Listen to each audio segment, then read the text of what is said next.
Hey guys, my name's Chris. Recently, I had to choose between who goes to prison, my dad or my brother. But I'm 13 years old. How could I even make that choice? We lived a normal life, but when I was 10 years old, my mother died, and our family changed a lot. We mourned her for a very long time. Dad was falling apart and couldn't deal with her death, so he started drinking. And then everything went wrong. He was fired from his job and was barely making any money. And almost all the money he did make, he spent on alcohol. It was terrible when he got drunk.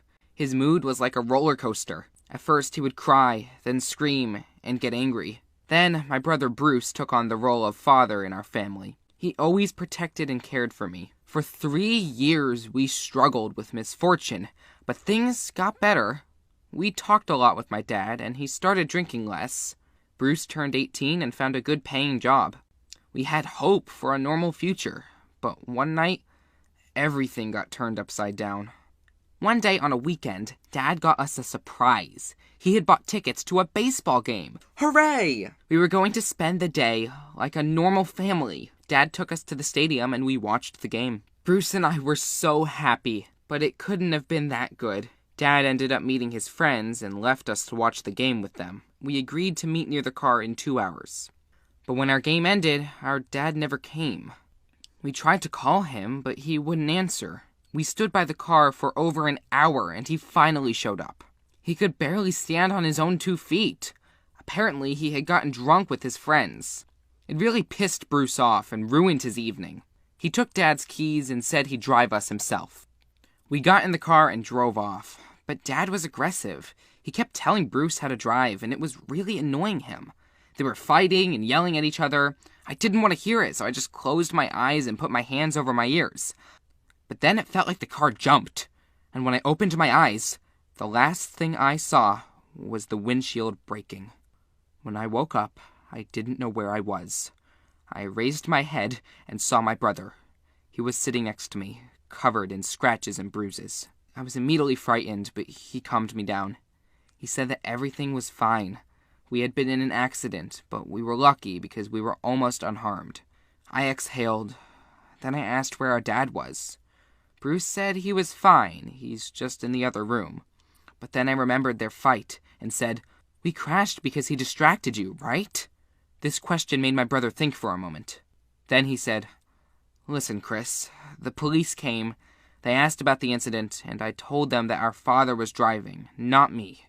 Then my brother said that he might have had a problem with it, but that it would be better for us all if the police thought that my father was driving. Maybe he will be forced into rehab or something. There was something strange about this proposal, but I believed my brother and decided to support him. After this conversation, Bruce was relieved. He said we could go home in the morning and that I needed to sleep. But I couldn't sleep. I was worried I'd have to lie, and I tried to calm myself down. I wanted water, and I couldn't find it in my room, so I went out into the hallway. I have to say, hospital corridors at night look just like they do in horror movies, and you don't expect anything good from them. I kept looking for someone to ask for water, but there was no one around. I walked down the hall to the end, and when I turned the corner, I saw a little girl crying at the entrance to someone's room. I went to her to calm her down, but she wouldn't stop crying. I asked her what happened. She said that her dad was biking home from work and had got hit by a car, and now he's in a coma. I figured out that it was us right away. We were the ones that hit him. What's more, my brother was driving, and he's trying to hide it. This changed everything. It was not just an accident, this was a crime, and Bruce was trying to get our father set up. Yeah, he's a drunk, and my brother was only driving because of him, but he's not guilty. I ran back to the room and woke Bruce up. I started yelling, "Bruce, we didn't just have an accident, you hit a man! Dad is going to jail, do you understand? You have to confess everything!" I started arguing with my brother.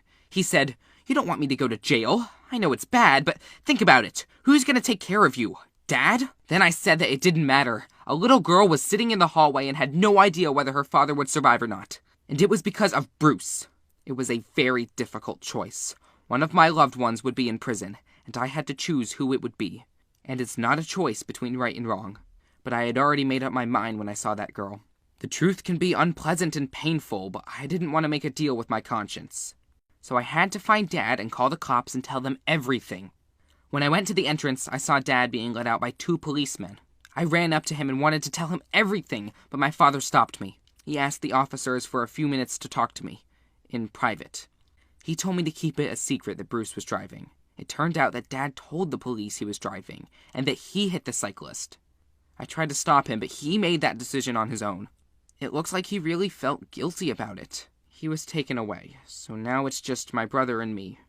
A few weeks later, we were allowed to see our dad. He apologized to us for the past 3 years. He said he lied to the police because it would be better for both of us, and Bruce can really take care of me. Later, we found out that the cyclist had started to recover and will be fine. It does not absolve us of guilt, but I am very happy that this little girl will have her father back. Then there was a trial and Dad went to prison. It's sad, but he gave us a chance to move on with our lives. And we can't just lose it. We're both very grateful to our dad. I can't even imagine how my brother feels right now, but he's trying his best to justify Dad's sacrifice. And I learned an important lesson. The right choice is not always good or easy, and you have to do everything to make sure your loved ones are safe. What would you do in this situation? Would you give up your brother? Write in the comments below, and be sure to share this video with your friends.